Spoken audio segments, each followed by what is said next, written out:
Bon, ça faisait longtemps, mais voilà, on est dans le vert, ça fait plaisir. Le wallet reprend des couleurs après toutes ces phases-là. On va essayer de voir ce que j'anticipe, où est-ce que je suis positionné. On avait quand même partagé les achats, les tendances qu'on voyait. Donc ça va être magnifique de voir les exemples en direct sur le graphique. Je me sens aussi d'humeur saoudienne, j'ai envie d'acheter du pétrole. On va regarder la charte du pétrole ensemble, vous avez bien compris, c'est une blague. Mais on va regarder le pétrole ensemble, c'est assez juteux. Je pense qu'on est quand même sur une très belle zone que j'ai envie de qualifier d'historique. Mais peut-être qu'on va... Voilà. N'allons pas trop vite en besogne, allons voir les graphiques. Côté dollar américain, voilà, je me sens d'humeur américaine aussi. Je pense que le dollar américain, il y a des choses à faire, voilà. C'est les vacances, donc je suis d'humeur à tout. On est parti.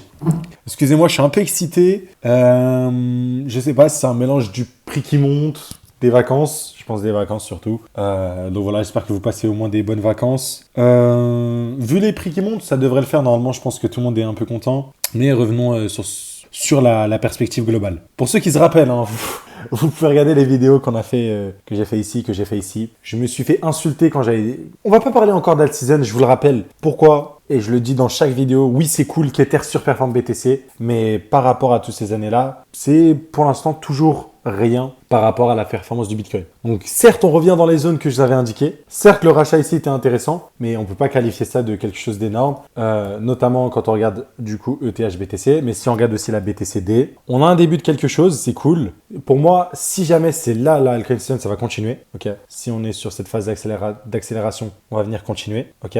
Mais voilà. Ce que je disais du coup, et là où les gens s'étaient moqués, c'est en regardant sur le total, j'avais regardé aussi le total 2 ou 3. Et en fait, je vous ai dit, tant que la structure ici reste haussière, notamment sur du mensuel, ok. Donc tant que sur du mensuel, notamment weekly, on restait haussier, on était toujours dans cette perspective de les alts et en faire des plus hauts. Après, je vous ai dit, certains alts apprennent différemment avec la dilution, ce genre de choses, mais toujours pour voir que la structure est toujours définie et que les prochaines targets, notamment sur les alts, devraient être aller chercher ces niveaux-là, voire les derniers ATH. Donc je pense qu'on va avoir des ATH. Quand je regarde sur Ether, ça semble de plus en plus possible. On avait vu ces EQH qu'on avait indiqués depuis bien longtemps, belle lurette, tout ce que vous voulez. On est à plus grand chose d'un ancien ATH sur Ethereum, donc je pense que voilà. Et vous savez comment, dès qu'on va récupérer un ATH, je pense que c'est que le début. Ce que je regardais un peu, c'est quelle est la hauteur de l'accumulation pour avoir un peu une perspective sur Ether et à peu près les alts.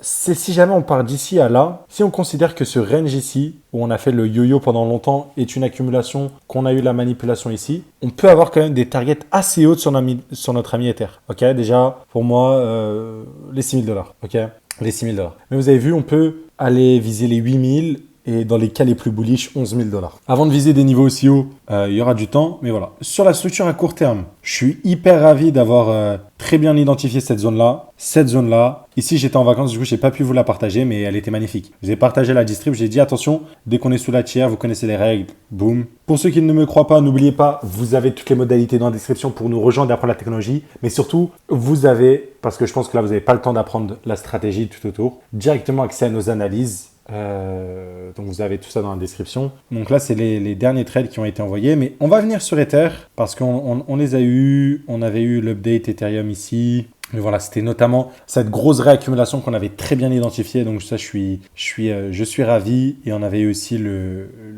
bottom parfait. Voilà, ça c'est vraiment le pico bottom qu'on a eu littéralement sur Ether en fait. Le pico bottom, la réaccumulation et là puis récemment, on a eu des belles phases comme celle-ci. Donc voilà, n'oubliez pas si jamais vous voulez réussir votre bull run, accéder à ces analyses. On envoie sur énormément d'actifs, beaucoup de crypto parce que là c'est un peu le bull run on va dire entre guillemets, mais aussi les commodités, les actions boursières, etc. N'hésitez pas. Le forex aussi, bien sûr. Enfin voilà. Donc au niveau de la structure, on avait le dernier lot ici. Maintenant, on peut placer notre dernier lot là. Et voilà, on est sur une très très belle dynamique haussière. Même si j'ai mis mon lot là ici, vous inquiétez pas. Si on a une distribution un peu plus haut, on peut avoir des retours sous ce niveau-là. Ce serait pas inquiétant, j'ai envie de vous dire. Enfin, du moins sur du mensuel, ce serait un retour dans les FVG, mais voilà. Exactement ce que je disais la dernière fois. Du moment où on casse cette FVG là, le momentum pour moi est bullish et on va faire juste des plus hauts sur Ether. Donc voilà, ce retour ici était une anomalie et un extrême baissier à saisir. Donc non, voilà. Bon, on va revenir sur ETH BTC parce que j'avais fait une vidéo où je changeais tous mes bitcoins en Ether. Ça m'avait valu quelques moqueries aussi. J'ai dit ça comme si je me faisais harceler à l'école. Non, ça m'a valu quand même des moqueries, certains qui n'étaient pas d'accord. Mais bon, on connaît, hein, c'est pas... Bitcoin, c'est cool, mais le truc, c'est que dès que c'est consensus, c'est le moment d'avoir l'aspect contrariant et d'aller sur un autre truc. Généralement, quand tout le monde est d'accord sur la même chose, c'est un peu trop tard. Ok.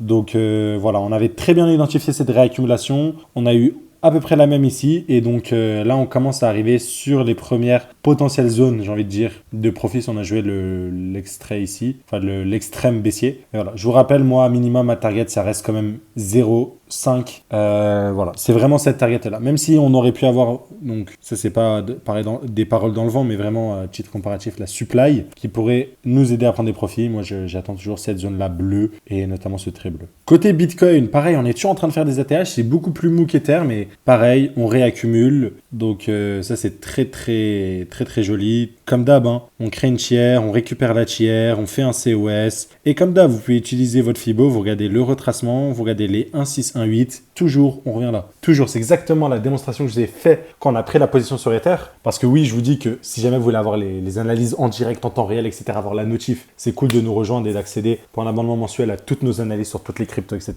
Mais ça, on l'a fait ensemble sur YouTube, en fait. On l'a fait ensemble sur YouTube et je vous ai expliqué ma réflexion derrière. Donc voilà. Par contre, sur d'autres altcoins, c'est encore très mou. Hein.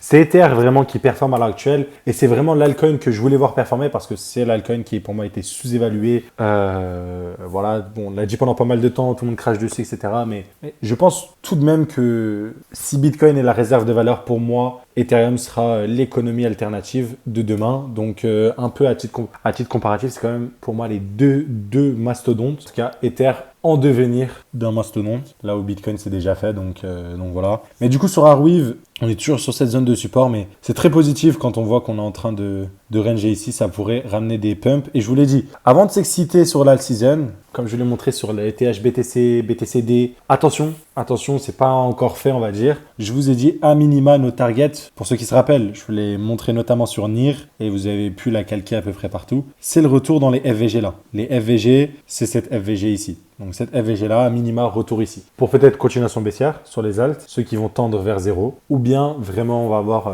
comme d'habitude, un truc de folie où tout va réussir à exploser. Il y aura suffisamment de liquidité.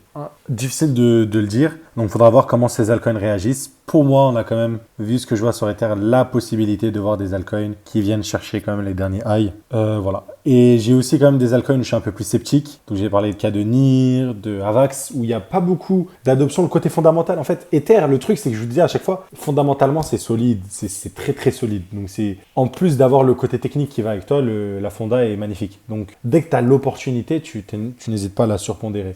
Notamment sur les extrêmes à 1400, 1300. Donc voilà. Mais sur cela, c'est un peu plus compliqué parce que, voilà, pour avoir traîné un peu dans l'écosystème, c'est un peu des tokens de merde pour la plupart, ou du moins qui ne valent pas ce qu'ils valent à l'heure actuelle et qui vont inéluctablement tendre vers zéro. Donc voilà, c'est assez difficile de comment le trader. Je dirais que, grosso modo, c'est à attendre un retour ici, au minima si on prend des profits. Si on veut prendre des profits et voilà, jouer safe. Donc, si on a joué les continuations haussières. Ce qui est cool, c'est que sur le NIR, on est revenu dans notre zone rouge ici avant de repartir. Et je pense que là, vous avez des setups de continuation haussière à venir chercher. Hein. Que ce soit dans ces blocs-là, ces blocs-là. Faudrait vraiment descendre sur les unités de temps. Aujourd'hui, là, on fait un petit récap de tout. J'ai quelques opportunités. Ne vous inquiétez pas, demain ou après-demain, si je tourne une autre vidéo, on regardera sur de la petite unité de temps. On fera des trades sur des continuations haussières, sur des NIR, des trucs comme ça. Donc voilà. Bon, je vais pas trop vous faire perdre de temps. Je suis sur le pétrole à l'heure actuelle. Pour moi, la structure est toujours très haussière. Cette réaccumulation à l'origine du pump, je pense qu'on va la tenir.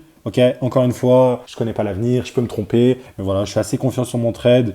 C'est pour ça que je vous le partage. Et voilà, moi, ce que ça me dit sur retour dans ce bloc-là, c'est très belle zone d'achat in demand sur le pétrole qui me donne envie d'acheter. Je vous le rappelle, sur le pétrole, en ce moment, à chaque fois qu'on fait des vidéos, c'est magnifique. C'est magnifique parce qu'on a eu le pico bottom ici, on a eu des RR de, c'était combien? RR de 5,46 qui étaient validés. Si jamais vous ne me croyez pas, regardez dans Analyse Commodities. Ça, c'est si jamais vous nous rejoignez de manière mensuelle, vous avez accès à toutes ces analyses. C'est sur le pétrole, donc on a eu des échecs, mais on a eu notamment cette analyse au pico bottom. Vous voyez le petit truc, la petite zone bleue. Voilà, c'était ce truc-là. Donc voilà, c'était magnifique sur le pétrole. Donc honnêtement, là, je vous dis la même chose. Vu cette accumulation qui est très clean, ce retour ici, Franchement, ça me plaît. Ça me plaît énormément. Donc voilà. Et regardez ce qu'on va faire. On va le faire ensemble. Comme je vous l'ai dit, je le partage sur le Discord, je ping les gens. Ok. Mais je vous le dis aussi sur YouTube. Souvent, je le partage sur YouTube. C'est juste que le temps que la vidéo monte, passe en post-production. Wow. J'ai parlé de la vidéo comme si c'était un film, mais vous avez compris que je l'envoie au monteur, au media maker, et vous connaissez la logistique des choses. Donc voilà. Donc dès à présent, on va envoyer. Et moi, je pense qu'on va venir chercher toutes ces zones rouges. Hein. À chaque fois, je le dis, mais toujours la même chose. Donc voilà, je pense à un pétrole qui va être pas mal. Donc là, j'ai copié l'image et hop, là, je vais écrire pétrole. Je vais coller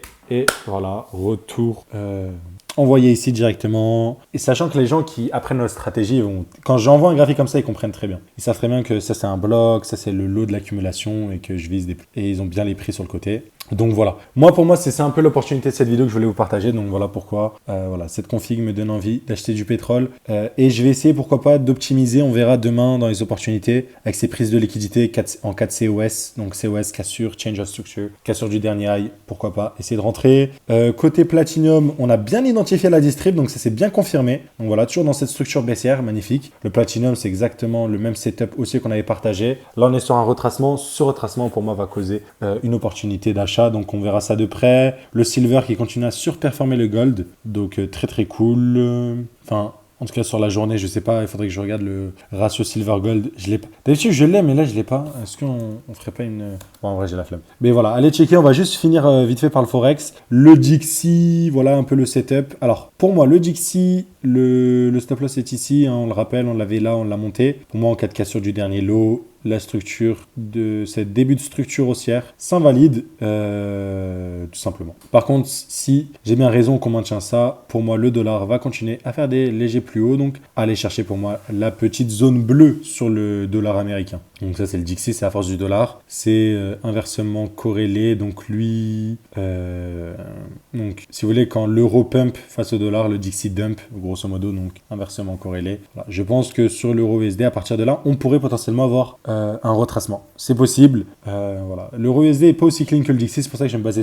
que sur le Dixie. Je vous l'ai dit, mon hypothèse est qu'on ait une potentielle accumulation oblique comme ceci pour aller venir combler les imbalances parce qu'on a une overextension baissière sur le dollar américain qui a quand même pris une claque et que dès la cassure de ce high là, c'est un potentiel signal avec la cassure de cette distrib de reprise haussière sur le dollar américain et voilà, tout simplement. Bon, c'est parti un peu dans tous les sens cette vidéo, mais j'espère que vous avez compris un peu le fond de ce que je voulais dire. Que grosso modo sur les cryptos, ça n'a pas trop bougé, on est toujours sur cette structure haussière, long terme, que ce soit sur le total. Attention à ajuster en fonction des graphiques, parce que je vous ai dit, il y a de la dilution et des trucs comme NIR où là je vous dis sur le total 2, total 3, c'est bullish. Sur NIR, je vous dis la structure est baissière. Et que même là, si on a repris des accumulations, comme je vous disais dans les anciennes vidéos, attention, je vous ai souligné si vous voulez, les petits à regarder qui, selon moi, pourraient causer des retournements de continuation baissière si jamais on n'est pas sur une alt season et que la BTCD ne fasse pas de plus bas et que la ETH BTC ne fasse pas de plus haut, etc. Donc, c'est vraiment ça qu'il va falloir surveiller. Du côté CAC 40, on fera l'update demain. Le trade qui était bien parti, invalidé. Le stop loss a été déplacé, mais bon... on en reparlera parce que je l'avais partagé. NQ, Nasdaq, bah voilà, toujours, on a des retracements, on récupère des lots. Et hop, aussitôt fait, aussitôt, on repart sur des ATH. Donc, pas grand-chose d'autre à dire. Hein. Ne serait-ce que on fait des ATH et qu'il faudra juste attendre un range long, mature comme celui-ci qui se met en place pour se dire « Ah, attention, on est peut-être là sur la fin de quelque chose du côté américain. » Voilà, voilà. Du côté Link, voilà, on a bien repris toujours cette structure haussière. Donc, ça, c'est assez cool. Voilà. N'oubliez pas, rejoignez-nous. On a des analyses sur énormément d'altcoins. Vous pouvez regarder là, ça c'est tous les derniers altcoins où on a envoyé des analyses. Et il y en a encore plein d'autres. Donc n'hésitez pas, vous avez accès à pas mal de trades, que ce soit court terme, plutôt long terme. Nos tendances, notamment sur Ether, comment on a switch sur les accumulations. Donc avant les pumps. Voilà, voilà. Allez, je vous souhaite une agréable journée, très bonnes vacances, à très vite. Ciao, ciao.